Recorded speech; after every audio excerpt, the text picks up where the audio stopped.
Moscow, May 2017. It seemed like an ordinary, overcast day. People were hurrying about their business, unaware that in just a few hours the city would be hit by one of the most destructive hurricanes in history. It all started suddenly. The wind gained strength. In an instant, it turned into a real storm.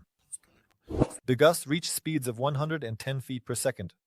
Debris from trees, road signs, and pieces of roofs flew through the streets. The city was engulfed in chaos. In just a few minutes, the hurricane knocked down almost 30,000 trees. They fell like matchsticks, crushing cars and blocking roads. Dozens of buildings lost their roofs. Billboards, like paper, were torn off and carried through the air.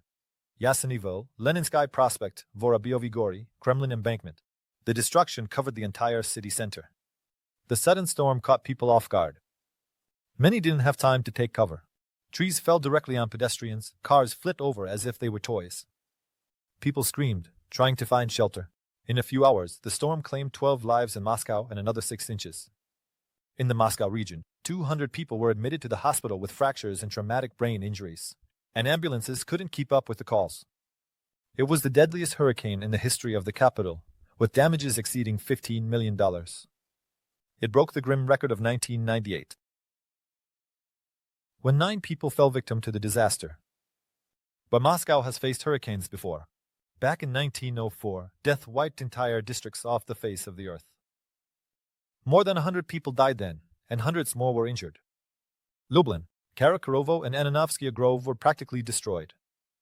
Eyewitnesses reported that houses were shattered into splinters, and trees were uprooted. The hurricane of 1998 also left significant destruction in its wake. 9 dead, hundreds injured, fallen trees, and crushed cars. Besides hurricanes, other disasters have shaken the capital of Russia.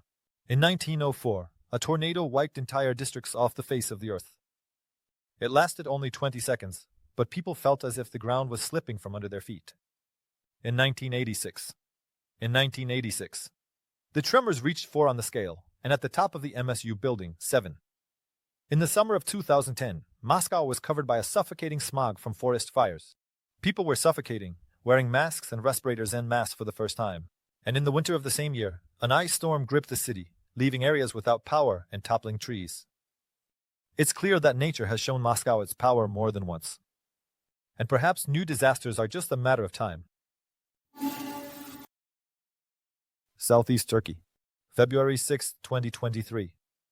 It was 4:17 in the morning. People were sleeping. Nothing foreshadowed a disaster. But in an instant, a nightmare began. An earthquake with a magnitude of on the scale. The most powerful since 1939.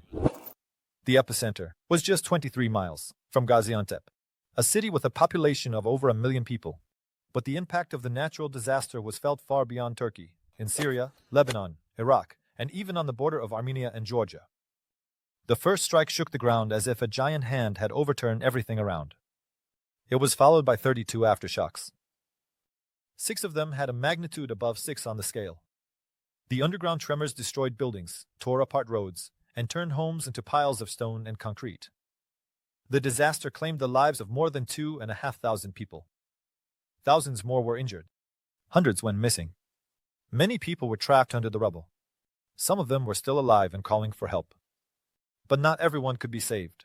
In the city of Malatya alone, at least 140 buildings were destroyed. In Diyarbakir, an 8-story building collapsed. 6 people died, and 70 were injured. In Adana, 2 skyscrapers crumbled like house of cards. In Sanliurfa, the disaster wiped 16 buildings off the face of the earth. In Osmani, 34.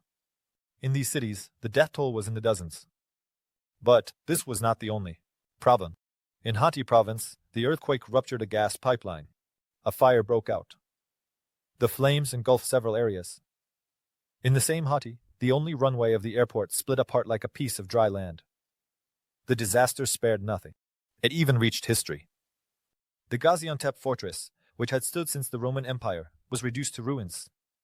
In Aleppo, Syria, the ancient citadel was destroyed, having survived many wars but unable to withstand the force of nature. A year after the catastrophe, thousands of people were known to have died. About 700,000 buildings were either destroyed or severely damaged. Millions of people were left without a roof over their heads. Temporary camps made of shipping containers stretched along the roads. Hundreds of thousands of people live there. The trailers have electricity and water, but you can't call such a life too comfortable. People sleep in cramped conditions for months without personal space and a sense of their own home. But even those whose homes remain standing cannot return to normal life. Panic, anxiety, every tremor in the ground, a reminder of the nightmare. Children are afraid to stay alone, afraid of enclosed spaces. Many do not attend school. Nightmares, endless tension are also consequences of the disaster. The president of Turkey promised to build 650,000 new homes, but so far only 40,000 are ready. Authorities are criticized for the slow progress. They are accused of not tightening building regulations. In time, people fear what will happen if the disaster repeats. Scientists are also adding fuel to the fire. They warn, this is not the end. The next powerful earthquake could hit Istanbul, and if the city is not prepared, the consequences will be even more dire. Time is passing. The question is not whether a new tragedy will occur. The question is when. The fire broke out on January 7, 2025. Parched land, sun-scorched forests, dry shrubs. Everything ignited like gunpowder. The wind picked up the tongues of flame and hurled them dozens of miles ahead. The first alarm sounded at night.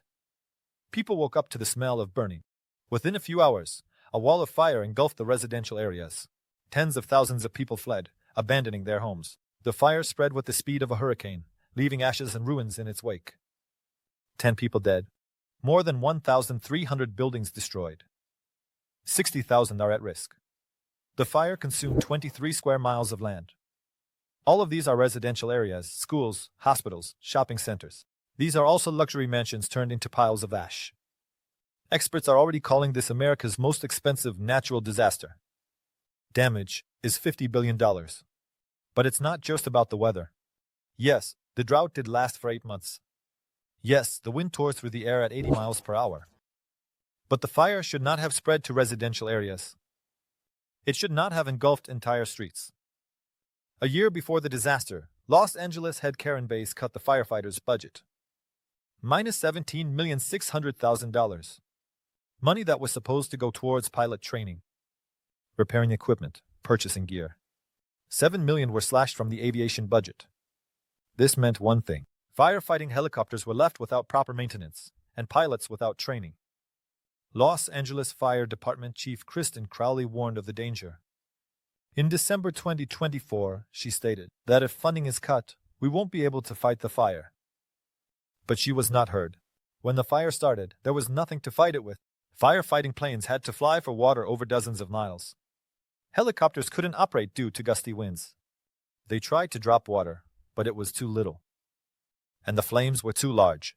The temperature on the streets rose to 800 degrees. In Fahrenheit, people couldn't breathe. Metal was melting in the air. Asphalt was turning into a liquid mass. In the elite neighborhood of Bel Air, billionaires' homes burned down. People accustomed to luxury were fleeing to save their lives. Roads were blocked, cars were stuck in traffic, and the fire was approaching. Firefighters tried to break through to the most affected areas, but it was too late. In some places, the fire was moving at a speed of 15 miles per hour. People simply didn't have time to gather their belongings. America hadn't seen such hell in at least 14 years. And this fire is yet another reminder. You can't skimp on safety. Because one day, you'll have to pay for it. With housing, lives, and billions of dollars. On July 12, 2021, heavy rains hit Europe. The rain poured without stopping. At first, the water was absorbed into the soil, but soon it had nowhere to go. Rivers began to overflow in Germany, flooding entire cities, homes, bridges, roads. Everything was submerged. People fled, grabbing children, documents, belongings, but many simply didn't make it in time as the torrents of water swept away cars, trees, entire buildings. More than 240 people died, 196 in Germany, 43 in Belgium, with dozens more missing. In Western Germany, the federal states of North Rhine-Westphalia and Rhineland-Palatinate were flooded. The water destroyed railway lines and left at least 165,000 people without electricity. Cities turned into lakes. Refrigerators, sofas, and children's toys floated down the streets. The Ahrweiler district was the hardest hit. The water arrived there at night. People didn't even have time to understand what was happening. Cars were sinking in parking lots. Water was flooding the first floors of houses. Those who didn't manage to get out were trapped. Entire families became victims. In one village, the current swept away a car with parents and 2 children. They were found only a week later. The army was immediately mobilized. The military assisted rescuers, retrieving people from rooftops and evacuating those who remained in flooded homes. The German Ministry of Defense declared a military disaster situation. But the tragedy did not end there. Cases of looting appeared in the flooded areas. Abandoned shops and homes were ransacked. People who lost everything were left defenseless. In the west of the country, hydroelectric power stations failed. There were disruptions in water, electricity, transportation, destroyed roads, and flooded railway tracks. The German infrastructure could not withstand the impact. In Belgium, torrents of water destroyed entire neighborhoods. More than 60 people ended up in hospitals. Tens of thousands of residents were evacuated. It was the most destructive flood in the country's history. But the natural disaster did not stop there. On July 18th, the water reached eastern Germany. Railway service with the Czech Republic had to be halted. The famous Sana bobsleigh track in Königssee was damaged. When it seemed that everything was over, on July 24th, the rains poured again. This forced a new wave of evacuations to be announced. The total damage from the disaster in Germany amounted to billions of euros. Complete recovery will take years. In trying to explain the causes of frequent natural disasters worldwide, scientists have concluded that this is a consequence of climate change. Extreme heat, unexpected and abnormal frosts, wildfires. All of this is directly connected, and such disasters will continue to occur. But will we be able to properly prepare for them? It all started in August 2019. An inconspicuous wisp of smoke quickly turned into a wall of flames. The forest caught fire instantly. Fiery whirlwinds rose into the sky, and the wind carried sparks miles ahead. September. Fires are already raging in New South Wales. Forests, pastures, and homes are burning. Flames engulf the north coast, the Hunter region, the outskirts of Sydney, and the Blue Mountains. Smoke blankets the sky. December. Temperatures reach record highs. The drought has dried the soil to the point of cracking. Any spark equals a deadly threat. The fire is unstoppable. The government decides to declare a state of emergency. People are dying in the fires. 24 people were burned alive or suffocated in the smoke. 6 are reported missing. But the actual number of victims was much higher. We're talking about animals. By the most conservative estimates, 400 million animals perished. The highest estimates are 1,250,000,000. Koalas, kangaroos, birds, reptiles. The fire spares no one. Those who didn't die immediately will eventually be left without food, water, and shelter. Hundreds of homes have burned down. Thousands of people have fled their towns, leaving behind everything they managed to accumulate. Where buildings once stood, there is now only ash. More than 18 million hectares of land have been destroyed by fire. That's more than the area of the state of Florida. 2,500 structures have perished in the flames. The fire moved in waves. It was driven by the wind. The forest ignited instantly. Sparks ignited grass miles away from the main source. Firefighters couldn't respond effectively in time. Thunderstorms at that time brought not life-saving rain, but destructive lightning. Each flash was a new source of fire. Some blamed eco-activists, claiming their activities hindered the cutting of dry trees, which increased vulnerability to fires. Others said the unstable climate was to blame. Drought, heat, natural disasters are getting worse. But there was no time to argue. The fire was advancing. People were leaving, animals were dying, forests were disappearing. It was not just a fire, it was a catastrophe. On March 11, 2011, Japan trembled. 3 days to the quarter. A normal day turns into a nightmare. Under the ocean floor, 100 miles off the Oshika Peninsula, tectonic plates rupture. A colossal release of energy, and the earth shakes with a force that people cannot stop. 9 on the Richter scale. One of the most powerful earthquakes in history. But the disaster was just beginning. The underground tremors covered an area 500 miles from north to south and 200 miles from east to west. The ground cracked, roads shifted, buildings collapsed. Entire districts disappeared in a matter of minutes. In Tokyo, skyscrapers swayed. But the worst was yet to come. Water. The ocean receded from the shore. People didn't immediately understand what this meant, and then a giant wave 35 feet high struck the coast. A wall of water rushed with the speed of an airplane, sweeping everything away. Houses, bridges, cars, tens of thousands of people, frozen in horror, were engulfed by the elements. The The city of Sendai was the first to take the hit. The waves flooded the streets, destroyed buildings, and took lives. The water moved further, destroying coastal settlements. On March 12th, the tsunami struck around Miyagi. Those who survived the first hit saw how the water ignited. Oil tanks burst, and flames filled the ocean. Cities were drowning in fire and water simultaneously. 22,000 dead. Those who tried to save others perished along with them. Firefighters, rescuers, police officers, they helped, warned, but the disaster spared not even them. The tsunami struck the Fukushima nuclear power plant. Water flooded the reactors, destroying the cooling system. Within a few hours, the reactor core began to melt. Radiation was released. Contamination spread for dozens of miles. Thousands of people were evacuated. Many never returned to their homes.